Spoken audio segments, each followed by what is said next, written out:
एक गरीब लड़की जिसका नाम है मैरी, वो खाना बना रही थी और एक चूहा आकर मैरी का खाना चुराने की कोशिश करता है, लेकिन मैरी उसे खाना चुराते देख लेती है तो चूहा डर से छिपने लगता है। मैरी गरीब घर से तो थी, लेकिन उसका दिल काफी बड़ा था आप लोगों की तरह, और उस चूहे को थोड़ा सा टुकड़ा दे देती है और तभी एक खूबसूरत तेज की रोशनी होती है और वो रोशनी मैरी से कहती है बहुत जल्दी तुम्हारे घर में एक बुद्धिमान बच्चा जन्म लेगा जो आने वाले समय में यहाँ का राजा बनेगा, जिसका नाम होगा मिसाया, और तुम्हें उसकी हर हालत में रक्षा करनी होगी। मैरी समझ जाती है कि ये रोशनी ईश्वर ने भेजी होगी और रोशनी उड़ते हुए आसमान में जाती है और एक तारे में बदल जाती है और वो तारा बाकी तारों से तेज चमकता है और मैरी ने जिस चूहे को खाना दिया था वो सारी बात सुन लेता है और जाकर बाकी जानवरों को इस रोशनी के बारे में बताता है। वो सभी जानवर पहली बार उस तेज चमकते तारे को देखकर हैरान होते हैं और उस चमकते तारे को एक गधा देखता है जिसका नाम है बो, जो अपने पिता के साथ बहुत मेहनत का काम करता था। वो अपने पिता से कहता है ये चमकता तारा मेरा किस्मत चमकाएगा, क्योंकि बो का एक ही सपना रहा है शाही सवारी का हिस्सा बनने का। लेकिन उसके पिता कहते हैं तुम्हें इतना बड़ा सपना नहीं देखना चाहिए और अपने काम पर ध्यान दो। और तभी एक पक्षी आता है जिसका नाम है देव। वो अपने गधे दोस्त बो को बताता है कि आज शाही सवारी निकलेगी। इतना सुनते ही वह अपने पिता को कहता है कि उस सितारे ने मेरे किस्मत को बदलने की शुरुआत कर दी है, जो एक न एक दिन शाही सवारी का हिस्सा जरूर बनेगा।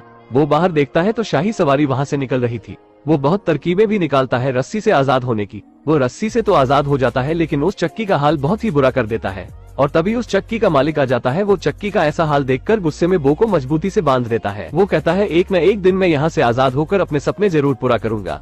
6 महीने गुजर जाते हैं। अपने बच्चे का ये हाल देखकर बो के पिता कहते हैं तुम्हें यहाँ से निकलकर अपने सपने को जरूर पूरा करना चाहिए। वो एक योजना बनाते हैं बो को वहाँ से भगाने की। बो के पिता घायल होने का नाटक करते हैं और बो जंजीरों से आजाद हो चुका था और तभी उस चक्की का मालिक आ जाता है और बो के पिता कहते हैं भागो। वो किसी भी तरह वहाँ से तो निकल जाता है लेकिन एक रस्सी उसके पैर में फंस जाती है जिससे उसके पैर में थोड़ी चोट आ जाती है।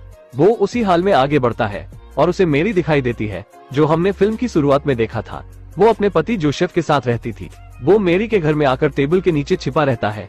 मेरी टेबल के नीचे देखती है तो उसे बो दिखाई देता है। वो देखती है कि गधे के पैर में चोट लगी है और अपने रुपट्टे और एक लकड़ी की मदद से उसके पैर में बांध देती है। मेरी का ये अच्छा व्यवहार देखकर गधा सुरक्षित महसूस करता है, लेकिन जोसेफ गधे को घर में देखता है तो धक्का देकर निकालने की कोशिश करता है। मेरी उससे कहती है कि हम दोनों के अलावा इस घर में कोई नहीं, क्यों ना हम इसे रख ले। जोसेफ मेरी की बात मान लेता है और रात में मेरी जोसेफ को उस सितारे की पूरी बात बता देती है। जोसेफ थोड़ा घबरा जाता है और सोचने समझने के बाद वो भी आने वाली परिस्थितियों का सामना करने के लिए तैयार हो जाता है। अगले सीन में वो भागने की कोशिश करता है लेकिन उसका दोस्त देव बताता है अगर तुम अभी बाहर निकले तो तुम्हारा मालिक पकड़कर तुमसे चक्की पिसवाएगा और बताता है जब तक तुम्हारे पैर ठीक नहीं हो जाते तब तक तुम यहीं रुक जाओ। अगले सीन में हम 3 ऊंट और 3 वाइस मैन को देखते हैं। आप उन्हें ऋषि या ज्ञानी भी कह सकते हैं। वो तीनों ऋषि और तीनों ऊंट काफी उत्साहित होते हैं उस मैजिकल बच्चे से मिलने और उन्हें उपहार देने के लिए। जब वो राजा के महल पहुंचकर ये संदेश देते हैं तो राजा को लगता है ये सारे उपहार उसके लिए है, लेकिन वो तीनों ज्ञानी उन्हें बताते हैं कि ये सिर्फ मैजिकल बेबी के लिए है जो आगे चलकर यहाँ का राजा बनेगा और अभी तक उसका जन्म नहीं हुआ है। राजा इतना सुनते ही उन सभी को गिरफ्तार कर लेता है और अपना 2 खतरनाक सिपाही और 2 खतरनाक कुत्ते को उस मैजिकल बच्चे को पैदा होने से पहले ही मारने के लिए भेज देता है। फिर हम उसी चूहे को देखते हैं जिसे हमने फिल्म की शुरुआत में देखा था। वो अपने सभी दोस्तों को उस मैजिकल बेबी के बारे में बताता है और तभी वहाँ राजा के भेजे हुए शिकारी कुत्ते उस चूहे को पकड़कर सारी बात उगलवा लेते हैं कि मैजिकल बेबी कहाँ मिलेगा। पता चलते ही शिकारी कुत्ते मैरी के घर की ओर बढ़ते हैं। मैरी का पति गधे को अपनी गाड़ी में बांधने की बात करता है क्योंकि उन्हें अवैधलेन शहर की ओर जाना है, लेकिन वो ये शहर छोड़कर नहीं जाना चाहता क्योंकि वो अगर राजा से दूर हो गया तो शाही सवारी का हिस्सा नहीं बन पाएगा और वो दोनों पैदल ही निकल जाते हैं। और तभी मैरी के घर राजा के भेजे हुए शिकारी कुत्ते और सिपाही पहुंच जाते हैं। वो कबूतर से कहता है मेरी जान बचाओ, कुछ करके उनका ध्यान भटकाओ।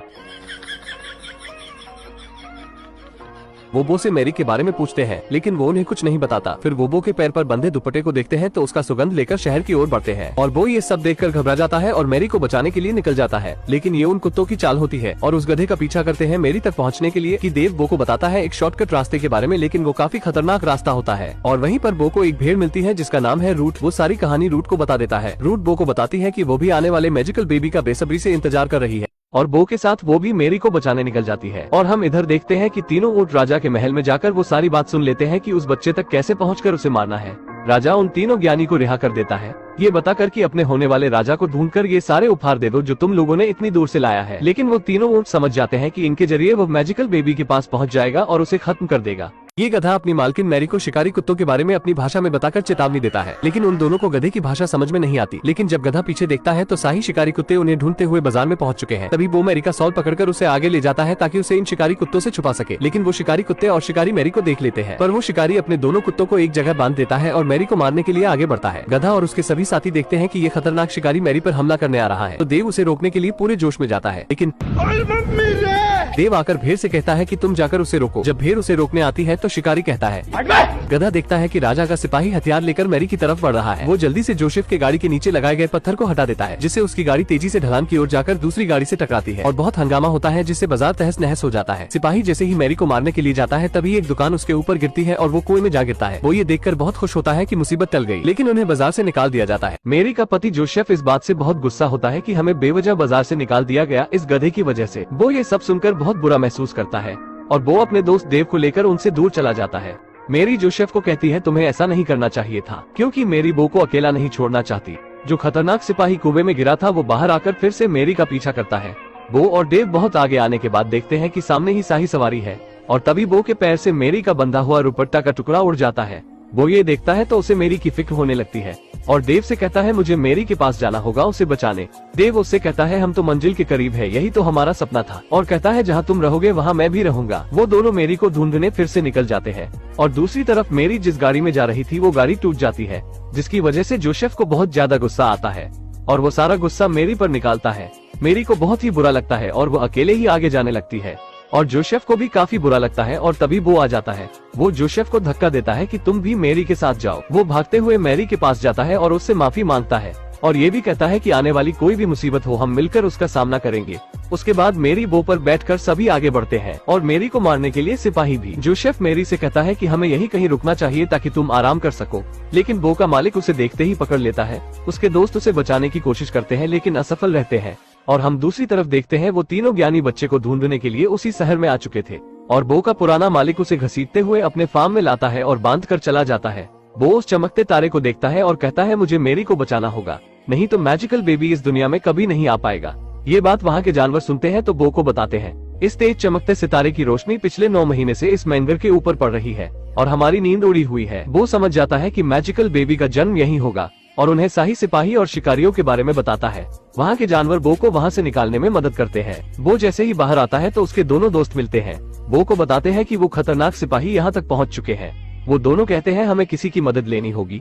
देव और शीप किसी की मदद लेने के लिए निकल जाते हैं।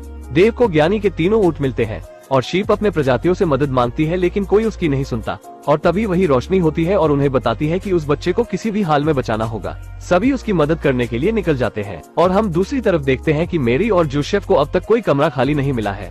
मैरी दर्द से नीचे बैठ जाती है और बो भी वहीं पहुंच जाता है। सिपाही भी उनके पीछे उसी शहर में उन्हें ढूंढ रहा था। बो उन्हें खींचने लगता है और मैरी उसके ऊपर बैठ जाती है। बो उन्हें वहीं ले जाता है जहां सितारे की रोशनी पड़ती है। वहां के सभी जानवर उस जगह को साफ करते हैं मैरी के लिए। वो बाहर निकलकर देखता है तो उसे शिकारी कुत्ते और सिपाही दिखाई देता है।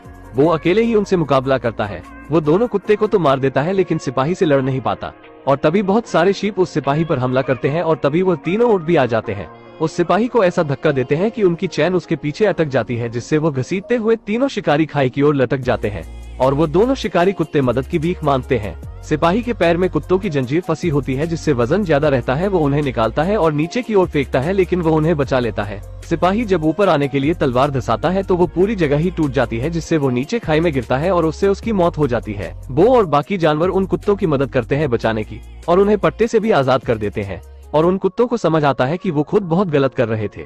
उसके बाद सभी जानवर उस फार्म में जाते हैं। वो देखते हैं कि मैजिकल बेबी ने जन्म ले लिया है और वो दोनों कुत्ते भी उस बच्चे को देखने आते हैं।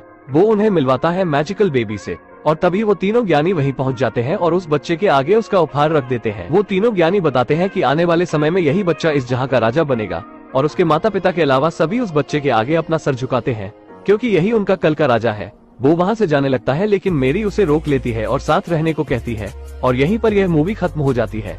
इस मूवी से हमें यही सीख मिलती है कि सपने से बड़ी चीज किस्मत होती है। सपने हम देखते हैं लेकिन वहाँ तक किस्मत हमें ले जाती है, क्योंकि किस्मत भगवान के बनाए गए रास्ते होते हैं। अगर आपको ये वीडियो अच्छी लगी हो तो लाइक करना मत भूलना, क्योंकि अगले संडे आपको इससे अच्छी वीडियो मिल सकती है। तो उसके लिए सब्सक्राइब कीजिए और नोटिफिकेशन ऑल पर कर लीजिए ताकि हर आने वाली वीडियो आपको पता चले।